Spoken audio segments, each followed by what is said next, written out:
You're listening to the Options Insider Radio Network. For more quality options programs, visit www.theoptionsinsider.com or search for Options Insider Radio Network in your podcast provider of choice. Listeners can also access all of our programming through our mobile app, available in iTunes and on Google Play. Don't forget to follow along with your favorite programs and submit your own questions for the hosts at twitter.com/options, facebook.com/theoptionsinsider, or via questions@theoptionsinsider.com.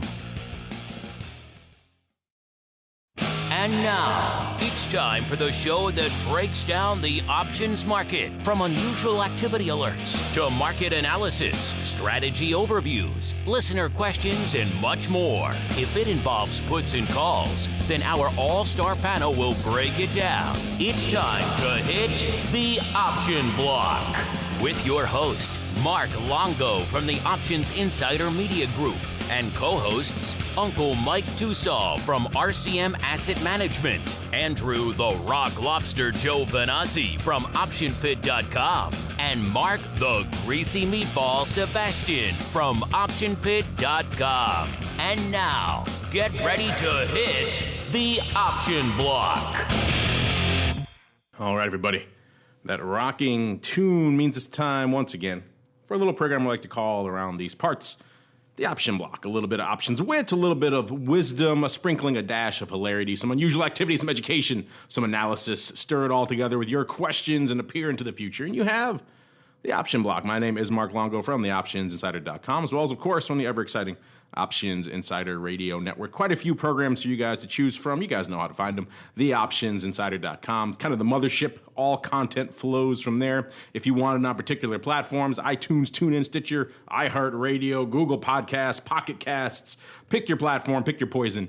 Chances are we're there. Also available via the app stores, iOS, Android, and the Fire OS. And of course, you guys can always subscribe to and follow your favorite individual programs, or you can get them all. Just get the whole fire hose that is the network feed. Probably the easiest way to go on the ladder there. That way you can kind of just get everything. And of course, it's all available in the main app as well. You can get everything there as well. And of course, on this program, at least, every Monday and Thursday live via Mixlr, Mixlr. You guys can grab the link if you follow us over there at Options on Twitter or on StockTwits, and you could see what all the fuss is about. All you guys always writing in saying, I want the show instantly. I want it in my eardrums instantaneously as soon as the market's closed. I don't want to wait till the next morning for the beautiful, manicured, edited version. Well, there you go.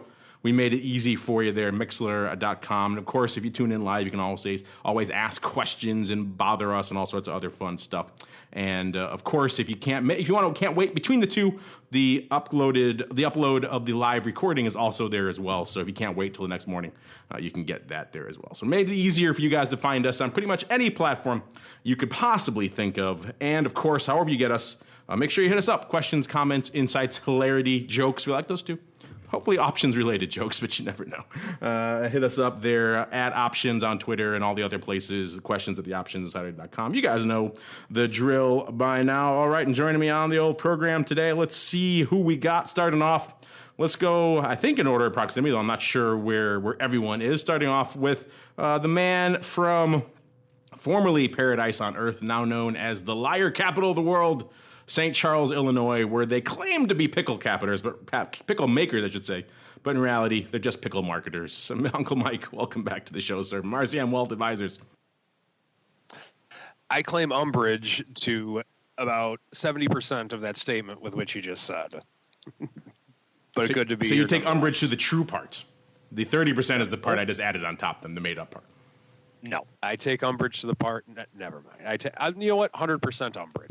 There you go. See, you got yourself in trouble with the percentages. If you went 100% from the beginning, that would have no room to maneuver there. Speaking of maneuvering, we are also joined by the Greasy Meatball, who is maneuvering his way back to the Option Pit / Carmen Line global headquarters out there in scenic Riverside, Illinois. I believe he's approaching the HQ now. Mr. Greasy Meatball, are you there, sir? And where are you on the Where's the Meatball map? It's the Where's the Meatball? I'm great. I'm outside at a playground watching my kid kick a football. So, and thinking about these option markets. And it's, I'll tell you, I'm really interested to see how markets react to once the swearing in is done tomorrow. So there are lots of exciting things to talk about today. Indeed, many exciting things in addition to kicking football. So let's get started with the trading block. It's time to break down the latest topics, trades, and trends in the world of options. It's time for the Trading Block. All right, everybody, welcome to the Trading Block. This is indeed the portion of the program where we break down what's rocking, what's rolling, what caught our eye in today's activity. A bit of a weird one today. As you guys know, pretty much almost every session since that tumultuous election eve, we've had pretty much a strong rally in the markets, a lot of it attributable to the new administration, the market apparently liking what they're seeing there, a lot of it also being focused in the financial names, bank stocks, looking forward to an era of lighter regulation and rallying ho as a result. But interestingly enough, as we creep inexorably toward the inauguration tomorrow, again, we're streaming and recording this on Thursday here, the 19th, so right the day immediately prior to the inauguration. Market's taking a little bit of a breather today, off about nearly half a percentage point in the S&P, and pretty much similar percentage out there in the Dow, NASDAQ, tech-heavy NASDAQ, kind of unched on the day, a little bit lighter out there. And VIX cash, taking all this red on the screen, taking this as an opportunity to creep ever higher, breaking through the 13 handle out there in the VIX cash. Let's see how high did it get intraday, about 13 and a quarter or so out there in VIX cash land. So interesting. So it's kind of a bit of a reverse of the narrative we've been seeing play out in the immediate aftermath of Trump's election, where everyone was like, rally ho, let's go, vol crashing, market rallying. And now as we're getting a little closer to the actual day, people are going, oh, let's step on the brakes a little bit here. So kind of interesting. Maybe some people are surprised by this, but we shall see as we go around the horn here. Let's start with good old Uncle Mike. What caught your eye in today's activity? And is this maybe seeming reticence on the market approaching the inauguration? Did that catch you by surprise? No, I think what caught me, the one thing that I was seeing was that yesterday we did have a rally in the metals.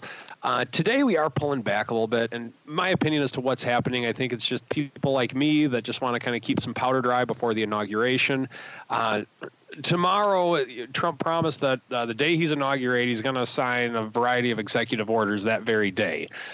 Whether that is going to hold true or not, we'll see tomorrow. I'm sure he'll do something, but could be a lot of action happening with policy with the new president tomorrow. So I think it's a lot of people just looking to get out, take some things off the table, keep their powder dry, and just kind of see where the chips may fall tomorrow. Because if you look at, we're not getting stocks, bonds, and commodities.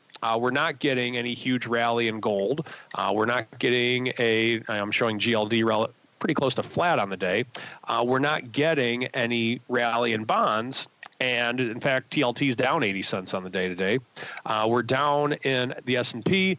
And so money's going somewhere. And I think in general, a lot of it's kind of going to cash right now. And I could see, I think we're going to get a lot more movement next week.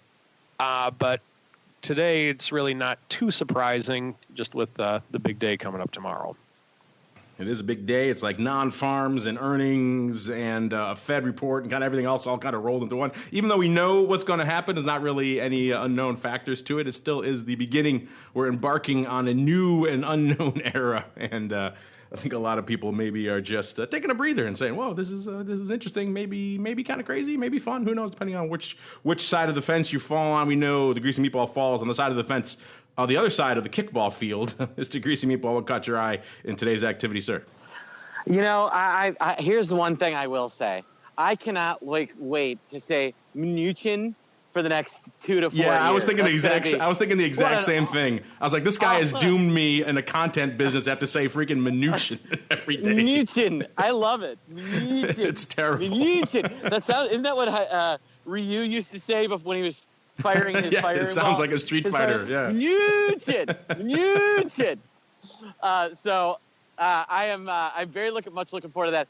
I think what we have is a little bit of fear around, are there going to be rabble rousers? Is there going to be, I don't know if you know this.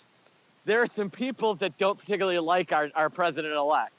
I know. I think there's a million of them lining up in Washington as we speak. Yeah. He's not exactly. There's a group of people that don't like him, and there are some fears that justified or unjustified, that they may try and really cause problems, and that's a reason for markets to take caution. You get some of that polarizing. You just never know. And so I think markets want to see him get sworn in, relax, and then relax. And so that's what I think is at hand here. I look at it at this. I put a comment out today on thestreet.com saying, I look at this. If you're looking for an opportunity to reload and get back into markets, this might be an interesting opportunity, as I think once he raises his tiny right hand and takes the oath of office, he's I think markets have a real shot at finally breaking out higher. Yeah, it is. You're right. There is, maybe we're taking this as just a rare breather. I mean, we have been on an extended, protracted rally for the better part of the past 2 months, so it does make some sense if we want to take a brief pause to consider where we are before we consider going forward. One thing that I will say did not pause at all, and kind of just kicking off the earnings season here with a bang. Once again, the old Widowmaker not really earning its name this time, unless you were short to the upside, then perhaps earning its name pretty aggressively. This is another one we always like to watch. Unfortunately, it came off on a day when we didn't have a show, but we still like to check in on this one because we know a lot of you guys out there sling this one, and some of you are probably pretty happy right now. Others of you probably have that one single tear running down your cheek. We saw Netflix going into their earnings yesterday, closing about 133.25, and they were pricing in a pretty hefty move, about a $12.60 straddle out there on the at-the-money front month there. That's about a 9.5% move. They were pricing in, and that was pretty much, that was even a little light for the after hours. It ended up being we're actually pretty close to being about in line. It got spiked to about 145. I think that was the high it got in the after hour session before opening today at about 142. So only up about $9 on the day out there. So not perhaps as aggressive as it looked after the first blush, but everyone and their mother was just loving it. Of course, that didn't really reflect today when it ended up giving up a lot of that, opening at 142 and then closing the day right about shy of 139, actually, 138.80. This is all on the strength of Netflix blowing through its subscriber forecast, both U.S. and international. So Netflix, of course, they raised their rates not that long ago. That didn't really seem to impact them the way a lot of people thought it did. And also getting a lot of love from their original programming. That's something they're spending a lot of. And they're saying they're aiming for a breakdown of 50-50 between exclusive original stuff that they own and then, or they have the exclusive rights to, and then 50% of the rest of the stuff you might want to get onto Netflix, which is a pretty aggressive goal. They said they're going to spend $6 billion on content this year, which is a hefty amount, but the street liking what it saw and boosting them up quite a bit, even though perhaps not as aggressive here at the end of the day as it was in the after hours. Nearly about 8 handles shy of where it was at its peak in the after hours frenzy. Mark, I know a lot of your pit chatters over there really love themselves some Netflix. What was the take on it over there today? Yeah, it'd been kind of setting up for a decent move. Nothing ridiculously crazy, but they were looking out for it. I forget where the straddle went out, but I want to say this was relatively fair value in terms of what they were expecting. Yeah, it was about $12.50 on the straddle, so pretty close. You're right to that top end there on the after hours. Yeah, but not as much right now. Only about 5. So it was one of those cases where maybe it was the premium was, if you had the ability to grin and bear it, the premium was a decent sale. But if you go up and sell a bunch of premium Netflix, then you're asking for it at some point. Yeah, if you haven't learned your lesson by now in Netflix, I don't know what it's going to take. I mean, how many times does this thing just kind of chop the legs off everybody out there? So many times. They don't call it the Widowmaker for nothing. So yeah, if you haven't learned your lesson, to at the very least, use spreads or something to try to mitigate your risk out here in a name like this. If you're just blasting away a premium every cycle, then I'm not sure what it takes to teach you. We also do have good old Beamer, kind of talk about polar opposites here. You have kind of the new school, the new era of Netflix, kind of somewhat the old school, but trying to maneuver and find some interesting ways to maneuver into the new school over there, and IBM as well coming off here after the bell, up about 2.5%, right around 171 in the after hours. I think they actually closed about 166. 166.81. I'll have to see if I can pull up really quickly where this that straddle went out. Looks like it went out at about $6, a little over $6 out there. So they were pricing in a pretty aggressive move. We'll see if they get any of that. Any of this earnings stuff catching your eye, Uncle Mike? Maybe not Netflix, a little bit too sexy, a little bit too aggressive for the strategic night.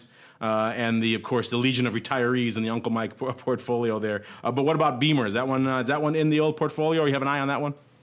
It's not, but just like in regard to getting back to Netflix, not necessarily on the options section of it, I just want to say I like as a company, I think it makes sense what they're doing to make the investment in content, because eventually, like companies like Amazon, but like something like an Amazon Prime or there's other things out there that are going to catch up with the technology of Netflix. And in reality, a lot of them already have. So I think them making their focus on content and the original content of it, I think that makes a lot of sense to them, in my opinion, as a TV watcher, so to speak.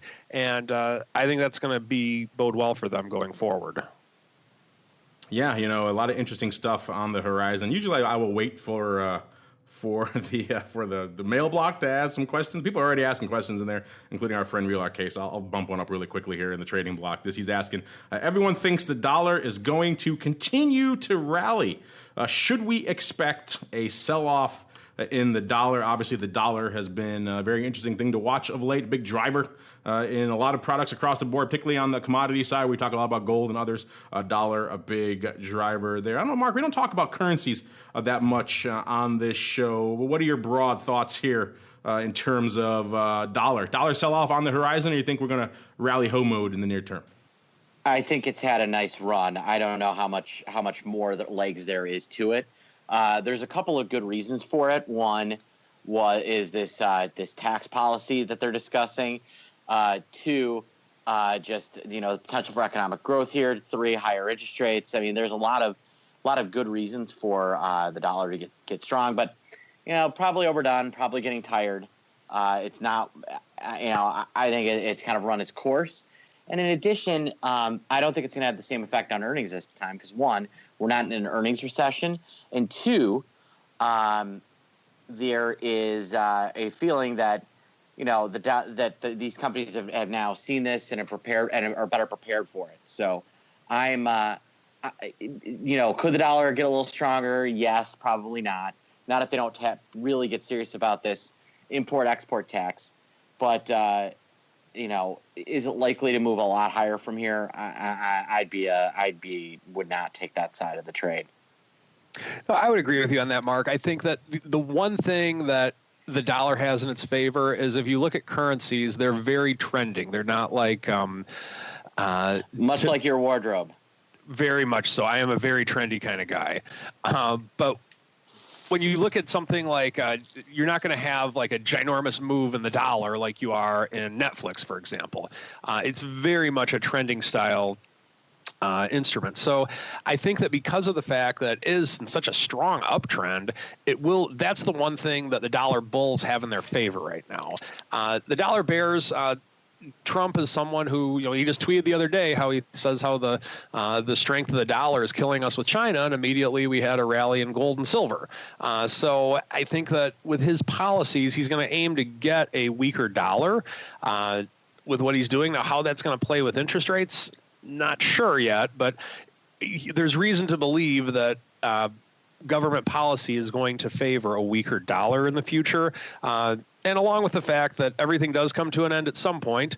And Mr. Longo, I invite you to come up with a great transition on that one because I know you will. Well, if you haven't had your fill of Uncle Mike just yet, we're going to give you an extra mega dose. Going to switch things around a little bit. Uncle Mike has to get called away early on the program today, so he won't be available to do his strategy block later. So we thought we'd bump it up so you get your extra dose of strategery. So without further ado, let's dive right on into an early edition of the strategy block. It's time to dispense options wit, wisdom, and education. It's time for the Strategy Block. All right, now listeners, I rarely do this. It's a very risky proposition, but usually I send my minions out to do some spying. So I kind of know, I have some idea of what Uncle Mike's bringing to the table here, but it's been a busy time. Haven't had a chance. My minions are otherwise occupied devouring jams and jellies. So we're literally flying blind here. I'm giving him a hot mic and access to an audience and saying the floor is yours. We may come to regret it, listeners, but let's see what he has in store for us. Uncle Mike, sir, the strategy block floor is yours, sir. Have at it. Well, I just want to announce I am coming at you from the water garden capital of the world, St. Charles, Illinois. Lies. It is not a lie. It's the water garden capital of the world. It is all truth. But with that being said, I want to talk a little bit today about event risk. It's earnings season right now, and we do have a slight event tomorrow, and I want to talk to you about the importance of it. Whether you're a fundamental trader, whether you're a technical trader, whether you're a volatility trader, whether you're a bubblegum card trader for that matter, no matter what type of trader you are, there's always event risk, and it's something with which you need to respect. Tomorrow's the inauguration for those of you that are listening live, and a lot of crazy things can happen. As I think that most of us would agree that there is a lot of potential for very insane market moves tomorrow should we have something crazy happen. Now, is it going to happen? I don't know, but there is a great amount of potential to do so. Let's say that you're a technical analyst and your chart is telling you to buy right at this point. You've hit support, it's bounced off of support, and you've established a low. You've seen the pattern you want, whatever the case may be. Event risk trumps technical analysis. If the right event happens, I don't care what the chart says, the event can trump that. No pun intended. Next thing, let's say you're a fundamentalist. Let's say that you're looking at the stock finally got to the right level. The PE ratio is exactly where you want it to be. Forward earnings looks just like what you want it to be. The debt to equity ratio is finally in line. All the stars are lined up for what you're looking to do. Well, you're one tweet away from going bankrupt. And so with that being said, I'd encourage you to respect the fact that you have that event risk is something that you can really need to be mindful of. The one that we talk about a lot on the show is non-farm payrolls coming out typically on the first Friday of every month. That's one that can be a market mover. Just based on what the numbers that they come out. They're always 1 hour before the open on Friday morning. And so I typically try to avoid being in markets at that time unless I feel that just the premium is right, the risk reward is right, whether I'm being an option buyer or an option seller. I typically try to avoid those. And the reason is that you'll live to trade another day. Typically, I'm a spread trader or a premium seller of some sort. And big events don't bode well for people who are spread traders or premium sellers. The reason why is that if you're only going to get a limited reward on something, which isn't necessarily a bad thing by any means, there's ways you can make very nice rates of return on doing such things that we talk about on the show all the time. But let's say that it's a big event and the market is going to have a very large movement. Well, if you're a premium seller, you really don't need a very large movement because you're only going to get a limited amount of profit anyway. So that really doesn't help you that much. However, if you're a premium seller and you get large movement going against you, whether you're selling a call or selling a put, that's going to hurt you. So it's a lot of potential pain without the mix to the potential reward with which you need. Now, let's say that you're a vertical spread trader. Whether you're bullish or bearish, you're buying a put spread, buying a call spread, or selling one, whatever the case may be, and you're looking to be a little bit more aggressive than that of a premium seller because you're leveraging a little bit, let's say. The same thing holds true to you. If there's a lot of movement, it's not necessarily going to help you that much because you have the limited upside within your vertical spread. And if there's a lot of movement that's going against you, then it can hurt you, and it can hurt you to the point to where you have a very intense loss if you are levered on that spread. So my point is that if you are going to be a spread trader or a premium seller, be very mindful of event risk. Now, with that being said, let's say that you are going into earnings. How do you trade earnings? This is one that we've debated on this show and talked about many times. Me personally, I like to pick a side, whether I'm bullish or bearish on the stock going into earnings, and I just buy a call spread. I'll do it with a limited amount of cash, though. And oftentimes it becomes a coin flip trade. And in terms of how often I trade earnings, well, I'll be honest with you, I don't really even remember the last time I did it, to tell you the truth. So it's not something with which I frequent, but I do believe that there's, I think that's, in my opinion, one of the better ways with which to do it. Gambling on the straddle, that's just, it's so insanely unknown that I don't like to do it. And quite honestly, gambling on the price of the stock over one day, I really don't like doing that much either for earnings announcements. So my point to all this is that whatever you do, whether you're a technical person, whether you're a fundamental person, whether you like to look at the calendar, whether you like to trade volatility, be respectful of event risk. It can always happen to you. I've talked about the danger of gaps on this show before, but today I wanted to go over the danger of events and how to be respectful of them. Because if you're just looking to sell premium, you can live to sell premium another day when you don't have that risk. The unknown's always going to happen at some point, but this is a way with which you can prepare for it. And that is the strategy block for today. Thank you for that, Uncle Mike. A rare treat, an early version of the strategy block. Now we're going to keep on rolling with our regularly scheduled programming right on into the odd block.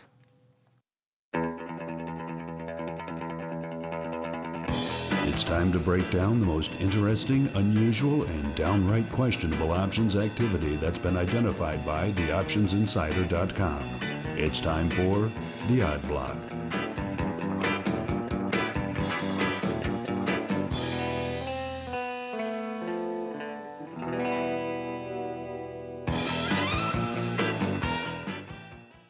All right, everybody. That somewhat dubious, dicey tune means it's time for the diciest part of the show, the portion where Greasy Meatball and I, and Uncle Mike, he's certainly welcome to join us as well, don our fedoras and our trench coats and proceed down the dark alleys of the options market.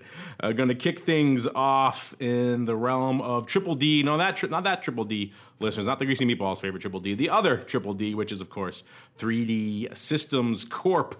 Closing today, $17 on the nose out there today, up nearly $1 or about 5.5%. So a good day out there in Triple D land. This is the name that does about 8,000 contracts a day, doing a little bit more than that, doing 41, nearly 42,000, about 1.6 to 1 calls over puts. Now you might say to yourself, well, obviously we're going to talk all calls out here, but that's not the case. Actually, what caught our eye out here was a pretty sizable block of puts going up in Triple D, and not in the Jan weeklies, not in regular Jan, not even in Feb or any other months out there, March. That's all too short term for you.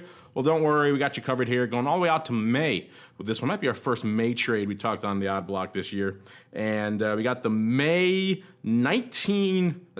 14 puts going up, paper gobbling up. At the time, one block of 8,000, so a pretty sizable chunk. So that's pretty much the entire day, a day's worth of volume in this name in that one trade. As the day went on, another about 1,600 or so piling in for a total of a little bit under 10,000 on this strike. That initial block of 8,000 going up for $1.05. Paper gobbling those up. Shortly thereafter, we saw about 225,000 shares of the stock going up, so chances are those two things are related. Someone buying puts and buying stock, obviously doing that on a close to delta neutral basis, listeners. So when they're doing that and they're buying that far out, they're looking for a little bit more of a vol pop in this name. They need this thing to move and move aggressively sometime between now and May. Can't just hang out here and hang out at the 17 strike for the next 3 or 4 months. That would not suit him well at all. And looking back at the last year or so out here in Triple D, it's kind of had a bit of a roller coaster ride like a lot of the market, hitting up about not that much higher than this level, about 1830 or so back in April of last year, and getting close to those levels again back in October, then having some valleys after those peaks, getting down back into the 12, and I think even around in the 11 handle at one point. So this thing's been kind of all over the place over the past year. It's been trending up again over the past month or so, and our friend here at least thinking the party from a vol perspective is going to be continuing regardless here of direction. Mr. Greasy Meatball, let's start with this one here. What's your take on these pretty sizable puts and stock here in your favorite name, Triple D? It's a little it certainly leans bearish and is expecting a down move, but this is a guy that thinks there's going to be a lot of movement, thinks it's probably down, but isn't 100% certain, and wants to make sure that he's in good shape. So he's liking the leverage of a move down, and has certainly giving himself some time. So it is a unique trade. I like it. I mean, it's definitely if you want to play bearish and you don't want to pay too much, and you also want to be hedged, these little downside put plays are good.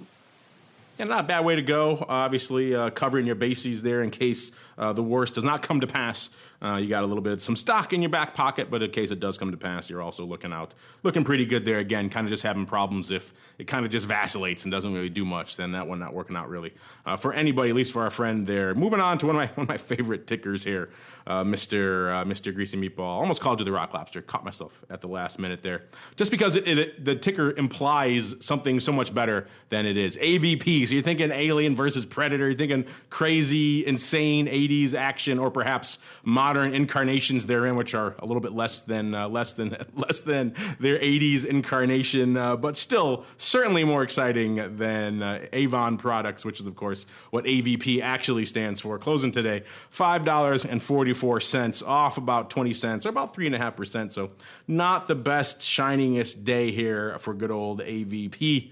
This name does about 2,500 contracts a day, doing about 10,500 today, so pretty hefty. Of that 10,500, 10,420 were calls. Yes, 70.5 to 1 calls over puts out here today. So I bet you're going to guess that we're talking about calls, and you would be correct. Winner, chicken dinner here. It was the regular Jan here, 5.5 calls over the straight up again. Feb, actually, no, these are the weekly, so the Feb expiring on the 24th, not the monthly, 5.5 calls as well. So a straight up time 5.5 call spread going up 5,000 times. Looks like paper buy, so buying the Feb, selling the Jan, doing all that for 45 cents over here. So, and again, looks like has all the look and feel of a roll. 6,700 contracts open on the Jan strike, and pretty much zilch, actually literally zilch, on the Feb weeklies there. So opening paper, this trade went up in 2 blocks over there on our friends out there on the Philly. Closed out the Jan on the bid, almost lifting the offer on the Feb. So our friend a little bit aggressive to get this one done. Looking back at the past year in Alien versus Predator, there's another one that's kind of had an interesting road, trading far lower back in those dark days of about a year ago, trading at about 2.5, so less than half of where it is now, and then rallying all the way up to about the 7 handle back in October before trending back down to where it is right now on the 5.5 level right now. Our friend here clearly still liking himself some upside here. Maybe perhaps lamenting the fact that he didn't get out of the Jans when he had maybe a better opportunity. If he was indeed, and I'll have to dig in the open interest, see when he opened those. Or perhaps hoping for yet another pop up to that 7 handle range, which would certainly look nice on this trade. Didn't see any stock going up with this one, so it appears to be what it looks like on the surface, which is straight up call roll. Mr. Greasy Meatball, what are your thoughts on AVP? Could be the stock, could be the options trade, could be the movies. Take your pick. Yeah, I love the movie and love the comic, and this is someone that wants to maintain that delta, and so it's I like the I think it's exactly what it is. I don't think there's anything. Every once in a while, we see an odd block that's actually not that odd, and this is that. Predator might be one of the greatest of the 80s films. Also, probably one of the greatest gulfs between a film and its sequel, because Predator 2 is I think abysmal is far too weak a term. Have you seen Predator 2? It's terrible. It is terrible. Predator 2 is a disaster. And truthfully, the Alien versus Predator movies could have been so awesome. And it's kind of hard to screw up that concept, yet they somehow did multiple times. So that's almost impressive in and of itself. Yeah, now Predators was not that bad. The movie, that's the new one, Robert Rodriguez. Yeah, I think I saw that one. That was all right. That one wasn't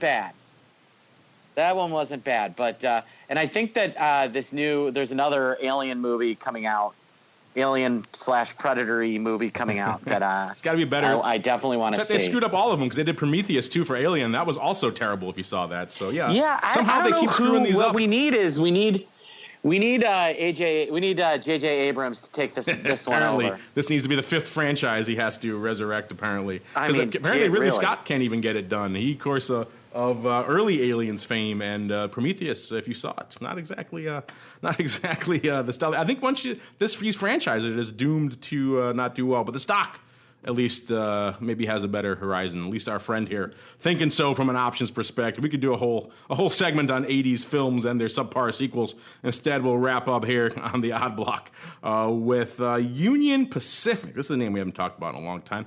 Ticker symbol UNP. Closing today, 106 1/4, up about $2.50, so right around 2.5% on the day. This is the name that does about 12,500 contracts. Doing a little bit more than that today, to the tune of about 75,000 contracts. 6-1 calls over puts, and that leads us to what caught our eye out here today. There were some big prints out here, including the Jan 105s going up 20,000 times today, but that's not what we're talking about here. Instead, we're going to go out a little bit farther, all the way out to the Febs. In particular, it was the Feb 110s lighting it up to start the day with just a tick under 4,000, 3,866 to be precise. Paper buy-in for $2.25. As the day went on, we saw about 2x that, a little bit less coming in here with a total of just a little bit under 7,000 on the day here total. All that on open interest of just 3,600 contracts. The first block going up over there on the ARCA. People actually at the initial block paying through the offer. So those were pretty aggressive. Actually, it seems to have worked out so far. I didn't see any stock with this. But as the day went on and the stock rallied, these things going out today at 3.25 at 345. So, and pocketing a nice buck, not bad for a few hours work, $1 between 4,000 and 7,000 times, depending on how much of this paper was all him. Looking back here on the year that was out here in Union Pacific, another one that kind of had an interesting, but kind of a little bit more of a narrative, a little bit more of a trajectory to this one as it kind of slowly climbed higher over the portion of the year, particularly in that last quarter where in November started the month, I should say, right around 87 and closing out here right around the 100 level in January. So this thing had a nice run here in Q4, which is kind of interesting. Mr. Greasy Meatball, obviously this paper here thinking the run is not yet done. What say you here for all this upside love here in UNP? Well, there's a lot of talk about some a potential CSX takeover.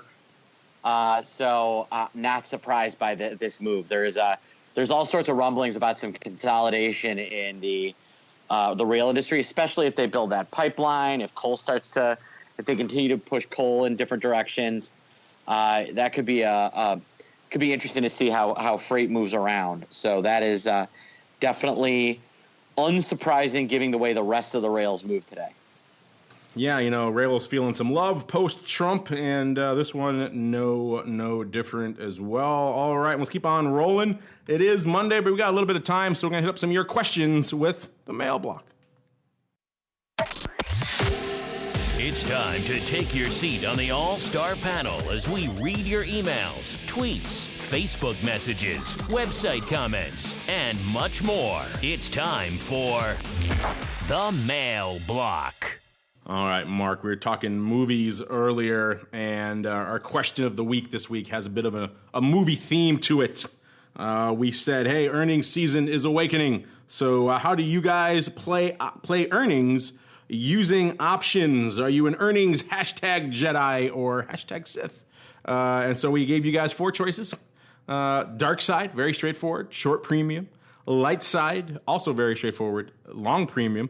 No side, I'm not sure how that falls in the force, gray, neutral, however you will. No side there, so you avoid earnings altogether. And then other, and some other people have tweeted in some interesting interesting thoughts along those lines. Before we get to that, Mr. Greasy Meatball, what is your vote if you have one? And then what do you think is winning our Star Wars themed earnings question of the week? Well, I'm always of the neutral kind. I think it was on our other show where Russell basically laid out that Russell Rhodes on Volatility Views basically laid out that statistically selling straddles and buying straddles both lose because of the bid-ask spread. So, but my guess is, based on what I see when I present, because I just gave a webinar on trading earnings today, all right? And everybody wants to buy calendars because they think there's some sort of ridiculous edge. And one, there's not, and two, so I'm guessing that's the direction. And then finally, I personally just don't like playing earnings. You know, if you like volatility and think there's edge in trading volatility, then why would you give it up by trading into a crapshoot? There's certainly a crapshoot. That's always been my argument. So you vote for trading calendars. We don't have that. We made it very straightforward. Well, that's the dark side. That's that would be dark side in the near term in terms of short gamma and all that fun premium stuff. That's selling premium. That I guarantee you that is what got the most votes. I figured you would have said something straightforward, like just blasting out puts, like everybody likes to do around earnings. Calendars, a little bit more esoteric version of that, but it still applies. You picked dark side to win the poll, and that is exactly what is winning the poll right now, with 41% choosing the dark side. A tie between the Jedis and the neutral folks out there, with 26% each saying either they like to buy premium or they just avoid earnings altogether. A course of action we have advocated once or twice here on this very program as well. The earnings is, as Mark said, a bit of a crapshoot. I should say 7% of you saying other, with some interesting thoughts. Let's see what we had here. Hold on here. We had some changes here. Here we go. Scott Francis tweeting in that he says, generally most people short with puts unless the stock has been hammered, and then you get the short squeeze. I think that's a fair assessment that a lot of people do when it comes to earnings season. They like to blast out puts. That's kind of, if I had to pick the number one strategy that across the board everyone likes to, if you had to pick one, that would probably be the way I would lean. Some people are saying dark side, they probably are leaning, and someone else commenting, hey, Trump presidency is going to be the start of a bear market. Well, there you go. Got some, a little off-topic comment there, but still interesting. All right, nonetheless. We got a bunch of questions here. Let's see how many we could burn through.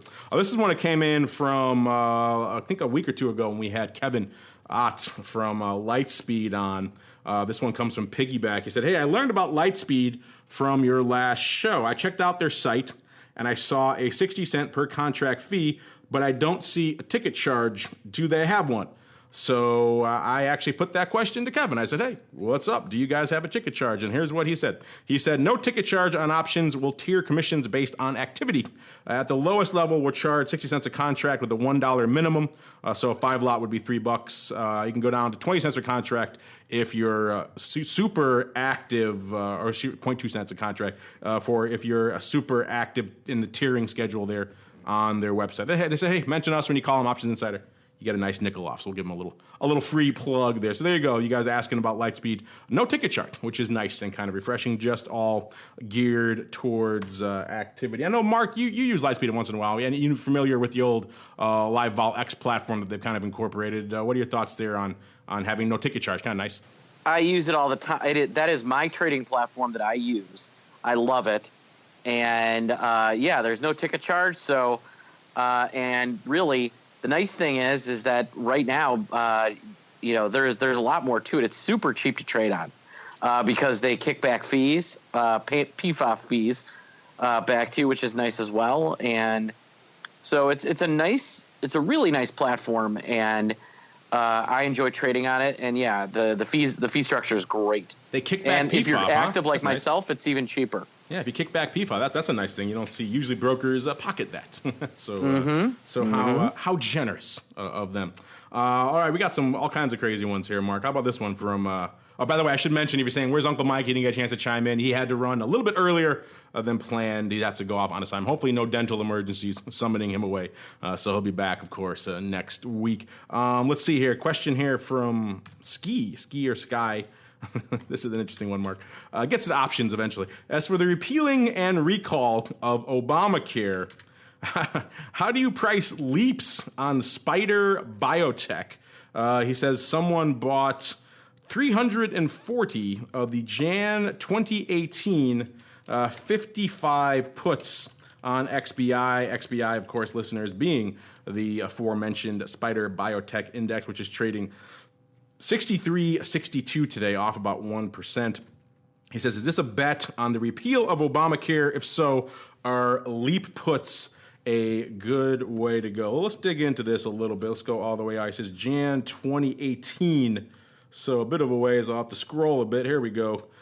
Double puts, 55 puts, and doesn't appear that there's anything open on that strike. So if they did buy them, they closed them. There are 1,000 open here on the Jan 50 puts in 2018. So maybe perhaps that is what he's referring to. But regardless of the actual name and this kind of thing, kind of brings up a good kind of more general options topic, which is leaps and kind of the utility or perhaps lack thereof of these products. If you're not familiar, leaps, of course, long-term equity anticipation securities, aka long-term options, like a year out or longer.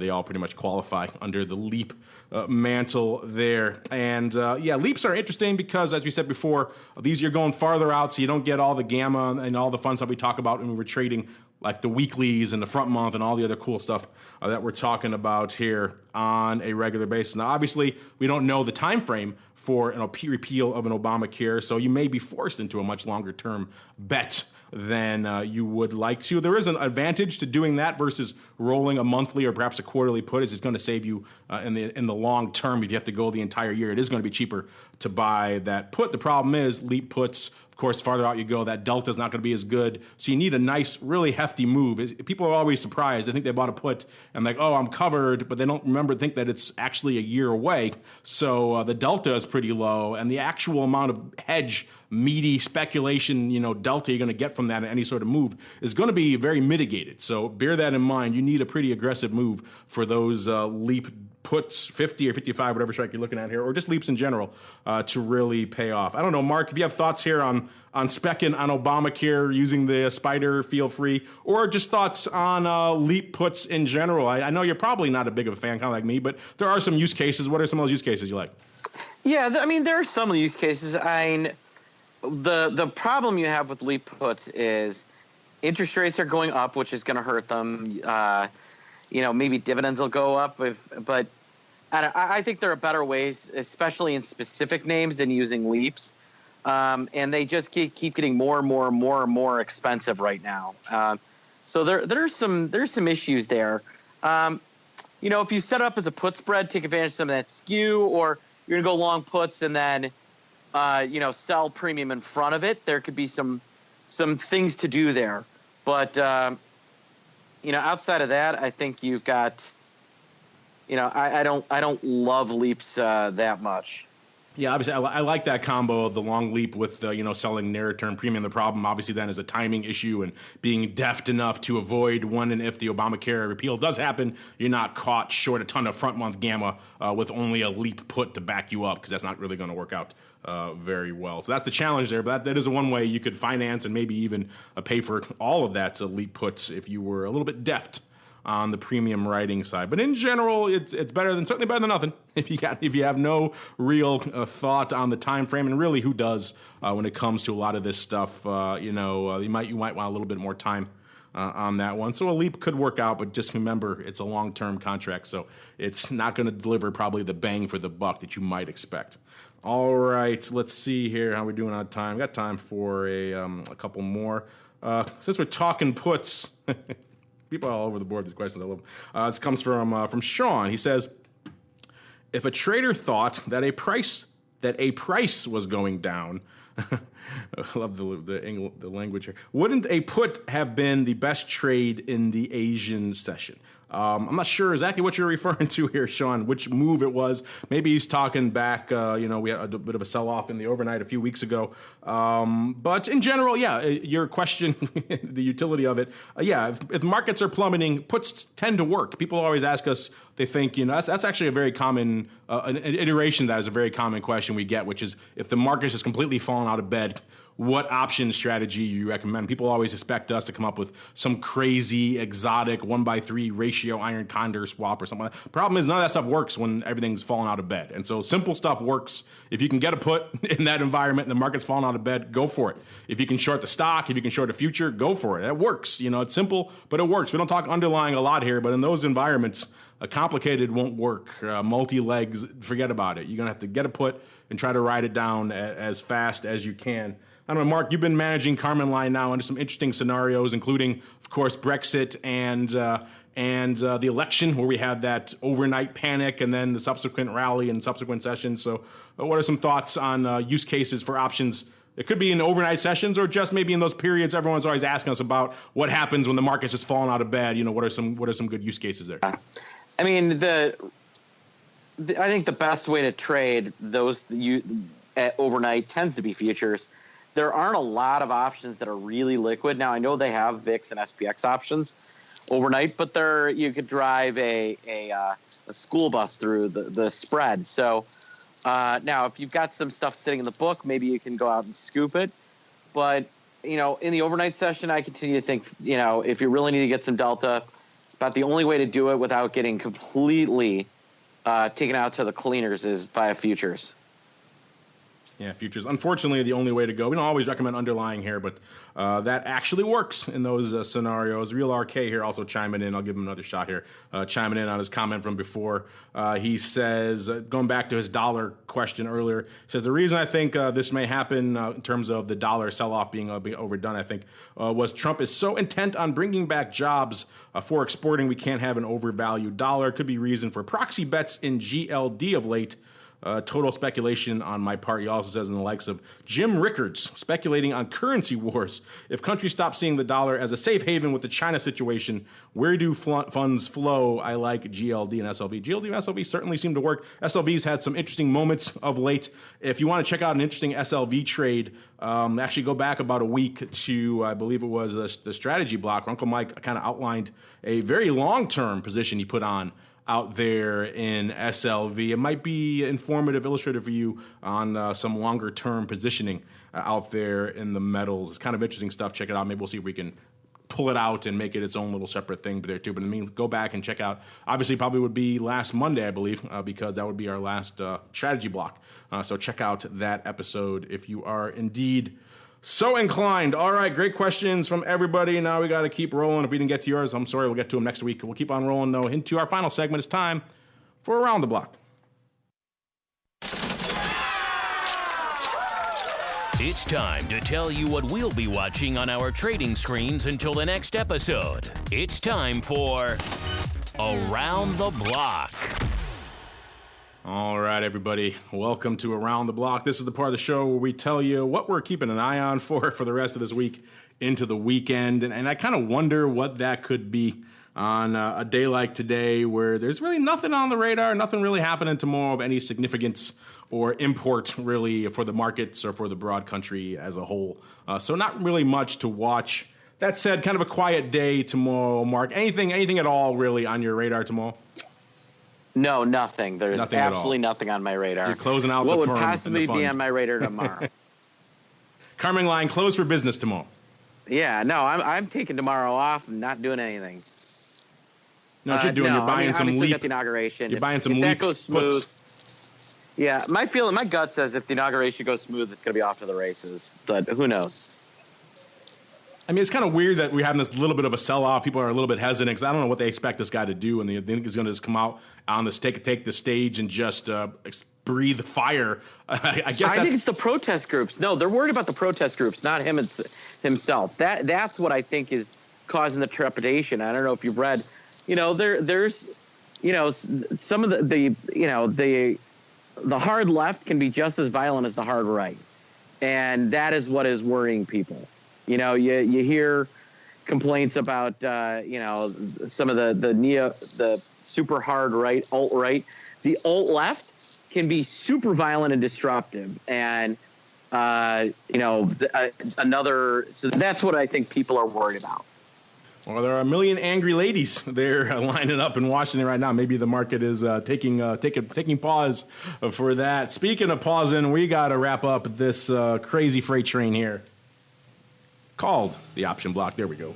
There's the music I was looking for. What an interesting journey it was yet again. Today, it kicked things off talking about the Widowmaker, this time to the upside, good old Netflix. Kind of in just rally ho mode, also talking about what could potentially be on the radar there for tomorrow. Then we moved on to Uncle Mike talking about some event risk before he was called sadly away. And then, of course, we dove into all sorts of fun, unusual activity, Triple D, and so on and so forth. AVP, great movie series, and, of course, wrapping it up there in UNP.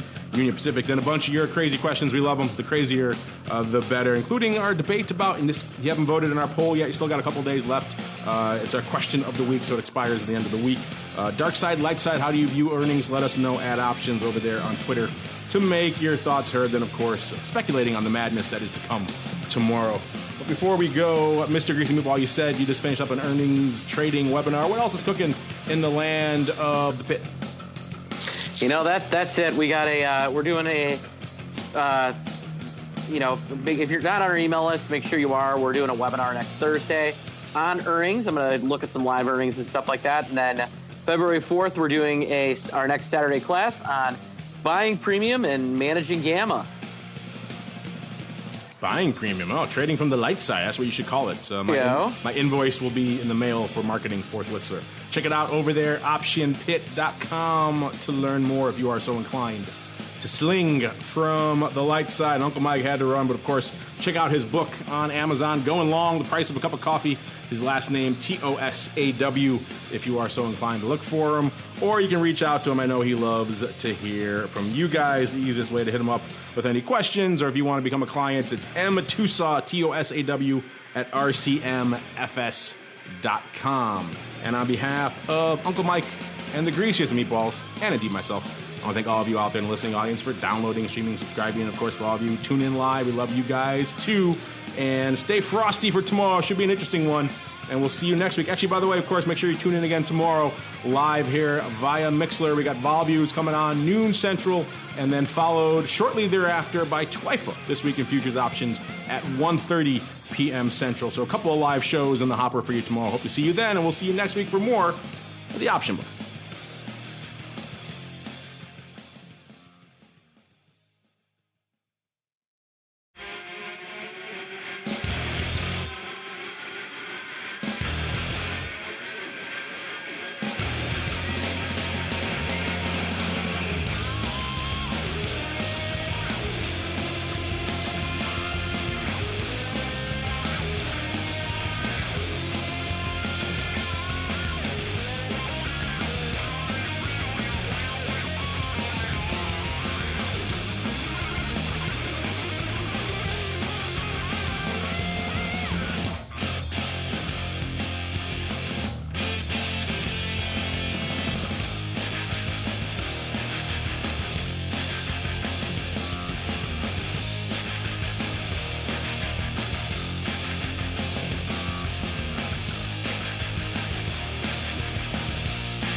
The preceding program was a production of the Options Insider Radio Network. For more quality options programs, visit www.theoptionsinsider.com or search for Options Insider Radio Network in your podcast provider of choice. Listeners can also access all of our programming through our mobile app, available in iTunes and on Google Play. Don't forget to follow along with your favorite programs and submit your own questions for the hosts at twitter.com/options, facebook.com/theoptionsinsider, or via questions@theoptionsinsider.com.